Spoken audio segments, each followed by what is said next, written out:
کیا آپ جانتے ہیں کہ حسد کرنا کس کے ساتھ جائز ہے؟ آئیے جانتے ہیں حدیث کی روشنی میں۔ پہلی حدیث ہے، رسول اللہ صلی اللہ علیہ وآلہ وسلم سے سوال کیا گیا، کون سا آدمی افضل ہے؟ آپ علیہ السلام نے فرمایا، ہر صاف دل والا، سچی زبان والا۔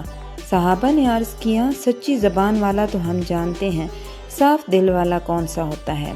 آپ صلی اللہ علیہ وآلہ وسلم نے فرمایا، پرہیزگار، پاک باز، جس کے دل میں نہ کوئی گناہ ہو، نہ زیادتی، نہ کینہ اور نہ حسد۔ اس کے بارے میں دوسری حدیث ہے کہ ایک دفعہ رسول اللہ صلی اللہ علیہ وآلہ وسلم نے فرمایا، حسد صرف دو ہی کاموں میں جائز ہے، ایک وہ شخص جس کو اللہ نے مال دیا اور اسے حق کی راہ میں خرچ کرنے پر لگا دیا، اور دوسرا وہ شخص جسے اللہ نے دین کی سمجھ دی، وہ اس کے مطابق فیصلے کرتا ہے اور اس کی تعلیم دیتا ہے۔